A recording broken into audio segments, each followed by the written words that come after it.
प्रभु यीशु मसीह के नाम से आप सब बहन भाइयों को जय मसीह की। प्रभु का धन्यवाद करते हैं आज की शाम के लिए, उसकी दया के लिए, और इस समय परमेश्वर को धन्यवाद देंगे उसकी भलाइयों के लिए। आइए हम प्रार्थना करेंगे। प्रभु यीशु मसीह आपका धन्यवाद, धन्यवाद स्तुति के योग्य, राजाओं के राजा तेरा धन्यवाद। पवित्र पवित्र पवित्र सर्वशक्तिमान परमेश्वर, आपकी हजूरी में आते प्रभु धन्यवाद करते मेरे परमेश्वर, आपकी भलाइयों के लिए, आपकी दया के लिए, आपके उस प्रेम के लिए प्रभु जी जो आपने हम सब के साथ किया। मेरे परमेश्वर तेरा धन्यवाद करते प्रभु जी। इस शाम में प्रभु जितने लोग, जितने भाई बहन प्रभु जी आपके वचन को सुनते प्रभु यीशु मसीह आपकी उपस्थिति को महसूस करने पाए। प्यारा प्रभु, आपका वचन प्रभु जी एक एक हृदय से, एक एक जीवन से बात करे मेरे प्रभु। हम नहीं, आपका आत्मा हमें से होकर कार्य करे मेरे प्रभु। धन्यवाद, सारी महिमा आपको देते प्रभु यीशु मसीह के नाम से मांगते, आमीन। एक भजन गाएंगे परमेश्वर की महिमा के लिए। आनंद मनाए, आओ आनंद मनाए, यीशु राजा मेरा हो गया। आनंद मनाए, आओ आनंद मनाए, यीशु राजा मेरा हो गया। इस सृष्टि का पालनहारा मेरे हृदय का राजा हुआ। इस सृष्टि का पालनहारा मेरे हृदय का राजा हुआ।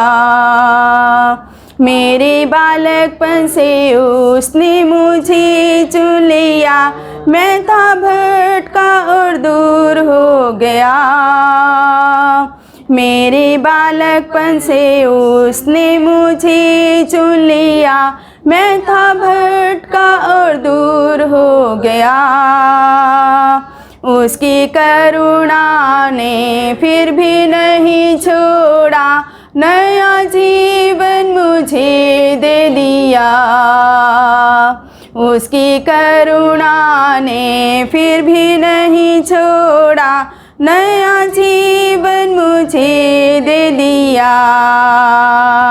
हाँ हाँ आनंद है, परमानंद है, क्या ये मेरा सौभाग्य है। हाँ हाँ आनंद है, परमानंद है, क्या ये मेरा सौभाग्य है। इस सृष्टि का पालनहारा मेरे हृदय का राजा हुआ। इस सृष्टि का पालनहारा मेरे हृदय का राजा हुआ। मैं बना रहूँगा प्रेम में अपने यीशु के, चाहे कोई भी बाधा पड़े। मैं बना रहूँगा प्रेम में अपने यीशु के, चाहे कोई भी बाधा पड़े। उसकी आज्ञा को नहीं भूलूँगा, जब तक उसका आना न हो। उसकी आज्ञा को नहीं भूलूँगा, जब तक उसका आना न हो। आनंद है, परमानंद है, क्या ये मेरा सौभाग्य है। आनंद है, परमानंद है, क्या ये मेरा सौभाग्य है। इस सृष्टि का पालनहारा मेरे हृदय का राजा हुआ। इस सृष्टि का पालनहारा मेरे हृदय का राजा हुआ। हालेलुया, प्रभु की स्तुति हो आज के समय के लिए, और प्रभु का धन्यवाद करते हैं उसकी भलाइयों के लिए। परमेश्वर के वचन में चलेंगे आज का हमारा विषय है परमेश्वर के पुत्र। परमेश्वर के पुत्र, जब परमेश्वर ने हमें इस संसार में से चुनकर अपने लिए अलग किया है, तो हमें समझना है कि हमें किस परमेश्वर ने बुलाया है, किसने हमें चुना है। हम अपने आप से नहीं आए या किसी के बुलाने से नहीं आए, बल्कि परमेश्वर ने हमें बुलाया है और हम परमेश्वर के पुत्र हैं। हमें अपनी बुलाहट को सिद्ध करना है। परमेश्वर का वचन हमें दिन प्रतिदिन आत्मा की अगुवाई में जब लिए चलता है, तो हमें कैसे परमेश्वर के वचन को अपने जीवन में महत्व देते हुए परमेश्वर की आज्ञाओं को मानना है। प्रभु का धन्यवाद करते हैं। इस समय परमेश्वर के वचन में चलेंगे। जब हमारा विषय है कि परमेश्वर के पुत्र, तो परमेश्वर के पुत्र कौन हैं और कैसे परमेश्वर के पुत्रों को चलना है, उन्हें कैसा व्यवहार करना है। और इस संसार में रहते हुए जब हम परमेश्वर के पुत्र हैं, तो हम परमेश्वर के घराने के लोग जब हम हैं, तो हमारा जीवन, हमारा विश्वास कैसा होना है, ये हम आज के वचन में देखेंगे। प्रभु इस समय हम सब की अगुवाई करें। प्रभु का धन्यवाद करते हैं। यूहन्ना उसका 1 अध्याय परमेश्वर के वचन में से पढ़ेंगे इस समय।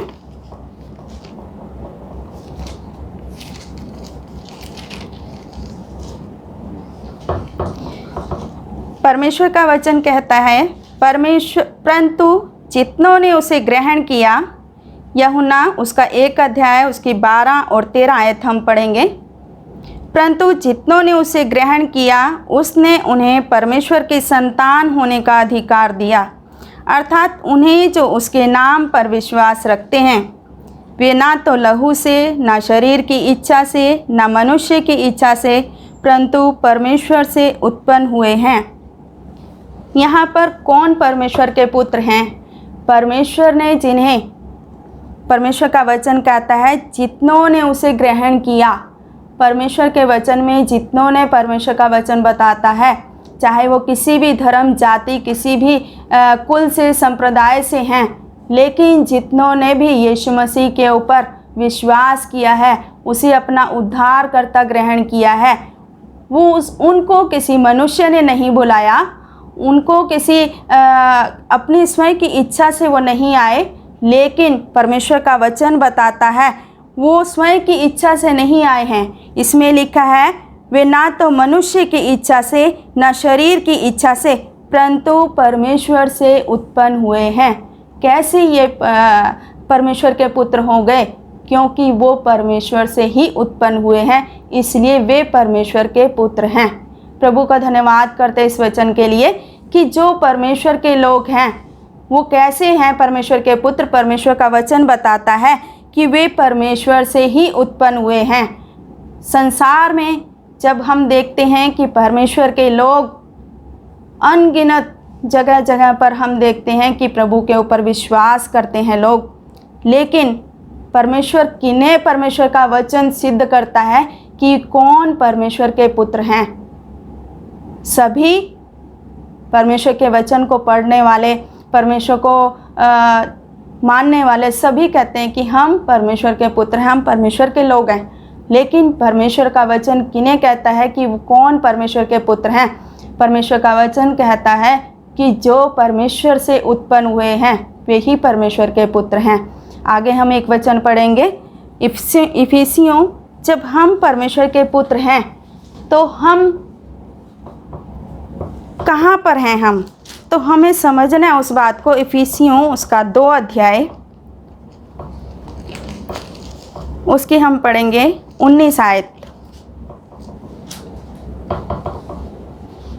इसलिए तुम अब विदेशी और मुसाफिर नहीं रहे, परंतु पवित्र लोगों के संगी, स्वदेशी और परमेश्वर के घराने के हो गए। इसलिए जब हमें परमेश्वर ने वो अधिकार दिया है कि हम परमेश्वर की संतान हैं, तो हम परमेश्वर के घराने के लोग हैं। हम जब परमेश्वर के घराने के लोग हैं, हम परमेश्वर के वचन के द्वारा परमेश्वर से ही उत्पन्न हुए हैं। तो जब परमेश्वर का वचन कहता है कि अब हम विदेशी नहीं हैं, अब हम मुसाफिर नहीं हैं, बल्कि पवित्र लोगों के संगी हैं। जो परमेश्वर के पवित्र लोग हैं उनके हम संगी यानी कि संग। स्वदेशी यानी कि अपने देश के और परमेश्वर के घराने के हैं। जब हम परमेश्वर के घराने के हो गए हैं तो हमारा विश्वास, हमारा व्यवहार दूसरे लोगों से भिन्न होना है। बहुत सारे भाई बहन, बहुत सारे विश्वासी लोग जो परमेश्वर के ऊपर विश्वास करते हैं, लेकिन उनका जीवन, उनका व्यवहार परमेश्वर के वचन के अनुसार उनके विश्वास से मैच नहीं खाता। इसलिए जब उनके जीवन के कार्य हम कई बार देखते हैं तो वो परमेश्वर के घराने के लोग नहीं लगते। उनका व्यवहार दूसरे लोगों से बिल्कुल जैसे अविश्वासी लोग हैं वैसा ही मेल खाता है। इसलिए हम उन्हें परमेश्वर के घराने के लोग नहीं कह सकते, उन्हें हम परमेश्वर के पुत्र नहीं कह सकते, क्योंकि उनका जो व्यवहार है उनके विश्वास के साथ, उनके व्यवहार जो होना चाहिए परमेश्वर के घराने के लोगों का। आज भी विश्वासियों के परिवारों में हम देखते हैं लड़ाई झगड़े और वो बहुत सारी बातें जो अविश्वासी अन्य जाति लोगों के जीवनों में होती हैं वही विश्वासियों के जीवनों में भी पाई जाती हैं। इसलिए हम कहते हैं परमेश्वर के घराने के लोगों का जीवन कुछ परमेश्वर का जो जीवन है उनके अंदर दिखाई देता है। इसलिए हमें समझना है कि हमें जिसने बुलाया है वो हमारा सच्चा परमेश्वर है, हमारा बुलाने वाला सच्चा है, जिसके ऊपर हमने विश्वास किया है, जिसके हम पुत्र हैं। तो उसके घराने के जब हम लोग हो गए हैं तो लोग हमारे जीवनों को बड़े ही आशा भरी दृष्टि से देखते हैं कि ये लोग कुछ अलग हैं। तो हम जब परमेश्वर के घराने के लोग हैं तो हमारा विश्वास, हमारा जीवन, हमारा व्यवहार दूसरे लोगों से भिन्न होना है, अन्य जाति लोगों से बिल्कुल भिन्न होना है। प्रभु का धन्यवाद करते हैं इस वचन के लिए। जब हम परमेश्वर के लोग हैं, परमेश्वर के पुत्र हैं, तो हमारा जीवन हमें कैसे उसमें चलना है, परमेश्वर का वचन इसके बारे में हमें क्या बताता है। आइए हम परमेश्वर का वचन पढ़ेंगे। रोमियो उसका 8 अध्याय और उसकी 14 आयत।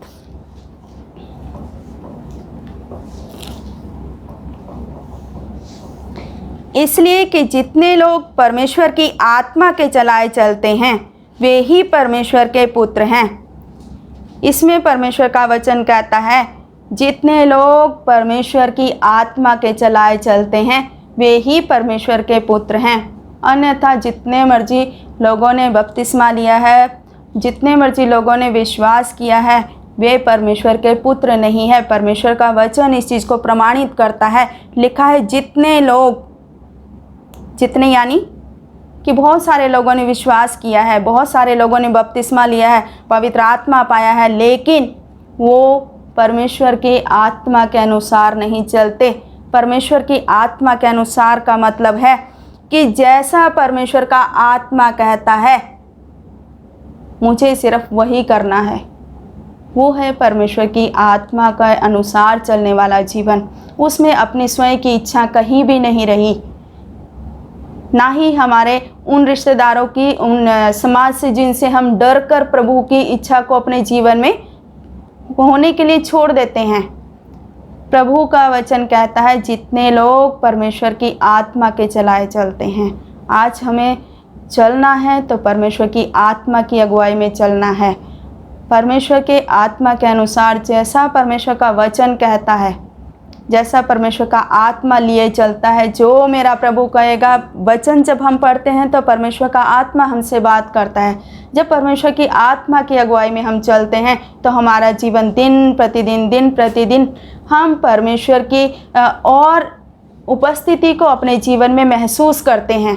तो प्रभु का धन्यवाद हो कि हमें चलना कैसे है। परमेश्वर का वचन बताता है हमें स्वयं की इच्छा से नहीं चलना है, ना ही अपने उन लोगों की इच्छा से चलना है जो हमें परमेश्वर के वचन से या परमेश्वर की आज्ञाओं से दूर लेकर जाते हैं। तो हमें स्वयं परमेश्वर के वचन में ठहर कर सीखने की ज़रूरत है कि परमेश्वर का आत्मा मुझसे क्या बात करता है। जो परमेश्वर का आत्मा कहता है सिर्फ मुझे वही करना है। जब हम उसकी संतान हैं तो उसके साथ परमेश्वर हमें और क्या कहता है कि हम क्या कुछ होंगे। उसके लिए एक वचन पढ़ेंगे, रोमियो उसका 8 अध्याय और उसकी 17 आयत। और यदि संतान हैं तो वारिस भी, परंतु परमेश्वर के वारिस और मसीह के संगी वारिस हैं, कि जब हम उसके साथ दुख उठाएं तो उसके साथ महिमा भी पाएं। लिखा है, हम परमेश्वर के द्वारा उत्पन्न हुए हैं। जब हम परमेश्वर के पुत्र हैं तो हम परमेश्वर की संतान हैं। इसमें लिखा है, अगर हम संतान हैं तो वारिस भी। वारिस का मतलब हमें समझना है कि हम जिस परमेश्वर के पास हम हैं वो हमारा पिता है। जो सब कुछ उसका है वो सब कुछ हमारा है। लेकिन आज सुसमाचार, 2 सुसमाचार इस समय प्रचार किए जाते हैं। एक सुख समृद्धि का सुसमाचार जिसमें यीशु मसीह आपको सब भौतिक वो वस्तुएं देगा जिसमें आप आनंदित रहेंगे, लेकिन उसमें परमेश्वर आपको कहीं भी नहीं मिलेगा। सिर्फ आशीषें आपको ज़रूर यीशु मसीह के नाम से मिल जाएंगी। एक दूसरा सुसमाचार है जिसमें यीशु मसीह है, वो दुखों का सुसमाचार। एक आशीषों का स्कूल है, एक दुखों का स्कूल है, जिसमें आप अपना एडमिशन करवाएंगे, उसी हिसाब से आपकी पढ़ाई शुरू हो जाएगी। तो प्रभु का वचन कहता है कि अगर हम संतान हैं तो वारिस भी। अगर वारिस हैं तो लिखा है मसीह के वारिस और संगी वारिस हैं। मसीह के संगी वारिस यानी कि यीशु मसीह ने जब दुख उठाया तो हम उसी राह पर हैं। जब यीशु मसीह ने दुख उठाया है तो हम भी क्या करें, उसके साथ दुख उठाएं, तभी हम उसके साथ महिमा भी पाएंगे। अन्यथा हम सोचते हैं कि हमें यीशु मसीह के नाम से ये मिल जाए, वो मिल जाए, संसार की वो सब चीज़ें मिल जाए, प्रभु की कोई हमें ज़रूरत नहीं है। ऐसा जीवन बेकार जीवन है जिसमें प्रभु नहीं है। हमारे जीवन में प्रभु का पहला स्थान होना है। और लिखा है, जब हमें परमेश्वर ने बुलाया है, हम उसकी संतान हैं, उसके घराने में पैदा हुए हैं। उसके घराने के लोगों का जीवन कैसा होना है और हमें उसके साथ कैसे चलना है। और जब हम उसके साथ चलते हैं तो हम उसके वारिस भी बन जाते हैं। जब उसके साथ वारिस बनते हैं, लिखा है मसीह के संगी वारिस। यीशु मसीह के साथ जब हम वारिस हैं तो यीशु मसीह ने बहुत दुख उठाया असीसों, इसलिए हम भी उस दुख की राह पर हैं। इसलिए हमें भी दुख उठाना है। आज दुष्प्रचार बहुत ज़्यादा है कि यीशु मसीह में सब कुछ ख़त्म हो गया, यीशु मसीह ने सारा दुख उठा लिया। लेकिन परमेश्वर का वचन इस चीज़ को प्रमाणित करता है कि हम यीशु मसीह के लिए दुख भी उठाएं। अगर हमने यीशु मसीह के ऊपर विश्वास किया है तो परमेश्वर का वचन कहता है कि उसके साथ दुख भी उठाएं। इसके लिए परमेश्वर का वचन एक हम पढ़ेंगे, फिलिपियों उसका 1 अध्याय और उसका 29 आयत।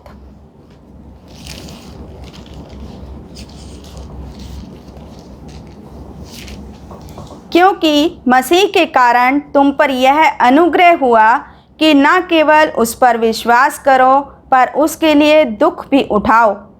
क्योंकि मसीह के कारण, किसके कारण? मसीह के कारण। अगर हम अपने कर्मों के कारण या अपने बुरे कामों के कारण दुख उठाते हैं तो इसमें कोई बड़ाई की बात नहीं है। परमेश्वर का वचन, परमेश्वर का दास इसमें कहता है क्योंकि मसीह के कारण तुम पर यह अनुग्रह हुआ है। अनुग्रह का मतलब है कि हमें ये सौभाग्य मिला है। हम इसके योग्य नहीं थे कि हमने जब यीशु मसीह के ऊपर विश्वास किया है, तो विश्वास का मतलब है कि उसके लिए दुख भी उठाएं। ना केवल उस पर विश्वास करें बल्कि उसके लिए दुख भी उठाएं। तो प्रभु का धन्यवाद हो, जब हम प्रभु के संग रहकर दुखों को उठाते हैं तो वो हमारे दुखों में हमारे संग होता है और हमें वो आनंद मिलता है जो दुखों में रहकर हम परमेश्वर को अपने जीवन के संग महसूस करते हैं कि परमेश्वर हमारे संग संग है। तो प्रभु का धन्यवाद हो इन वचनों के लिए। जब परमेश्वर के लोग हैं, हम परमेश्वर के घराने के हैं, परमेश्वर के पुत्र हैं, कैसे हमें चलना है प्रभु में, और परमेश्वर के जब हम संगी वारिस हैं, उसके साथ दुख उठाना है हमें, तो हमें ये अनुग्रह मिला है। हमारे साथ जब हम दुख उठाते हैं, सिर्फ मसीह के कारण मैं कह रही हूँ कि जब हम दुख उठाते हैं तो हमें ये सौभाग्य है, ये हमारे लिए बड़ी आशीषमय बात है कि हम मसीह के कारण दुख उठाते हैं। लेकिन आज दुखों का प्रचार बहुत कम, मसीह में दुख बिल्कुल ख़त्म हो चुके हैं, ऐसा सेवकों ने प्रचार करना शुरू कर दिया है। ऐसे वचन आप बिल्कुल ना सुने जिससे कि आत्मिक उन्नति ना होने के कारण हम दिन प्रतिदिन भौतिक संसार में और बढ़ते जाते हैं।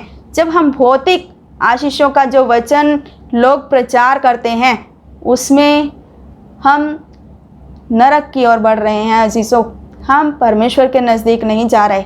इसलिए हमें ऐसे वचनों को सुनना नहीं है जो हमें भौतिक संसार में बढ़ाते हैं, जो हमें आत्मिक उन्नति में लिए चलते हैं। इस संसार से दिन प्रतिदिन हमें मन हटाते हुए संसार से प्रभु की ओर हमें बढ़ना है। जब हमें प्रभु की ओर बढ़ना है तो उसमें बढ़ते बढ़ते जितना भी हमारे जीवनों में दुख उठाने का समय सौभाग्य हमें मिलता है, तो उसके लिए प्रभु का धन्यवाद करते हुए आनंद से उसके सम्मुख ठहरना है। प्रभु का धन्यवाद हो इन सारी बातों के लिए। परमेश्वर आपको आशीष दे। इन सारे वचनों के द्वारा प्रार्थना करेंगे। प्रभु का धन्यवाद। पवित्र परमेश्वर, आपकी उपस्थिति के लिए धन्यवाद करते मेरे परमेश्वर। ये वचन आपका है, लोग आपके हैं प्यारे प्रभु जी।